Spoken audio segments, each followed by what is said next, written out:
টাকাও নেই, টাকার অভাবে জুতো কিনতে পারছি না। অনেক খুব অভাবে পড়লে চাওয়া পাওয়া সব নষ্ট হয়ে যায়।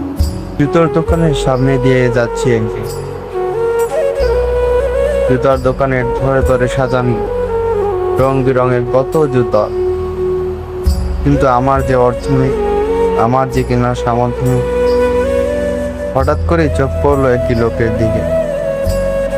লোকটি রাস্তার ধারে গড়িয়ে গড়িয়ে হাসছে।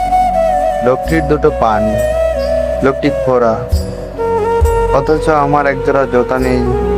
আমার মনে কি দুঃখ, আর বেচারার দুটি পা নেই, আমার থেকে তার দুঃখ অনেক বেশি। তখনই আমি ভেবে উঠলাম, আমি তো ওর থেকে অনেক সুখী আছি। জুতা না থাকার বেদনা আমি মুহূর্তে ভুলে গেলাম, কারণ আমি যে ওই লোকটার থেকে অনেক ভালো আছি।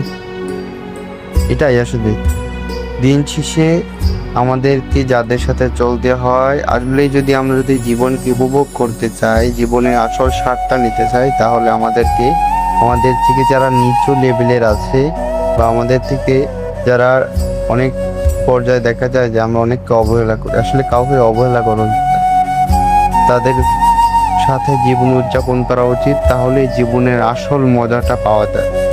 মানুষের নতুন করে বাড়তে ইচ্ছে করে তখন, যখন সে ভালো দিকটাও দেখে, খারাপ দিকটাও দেখে।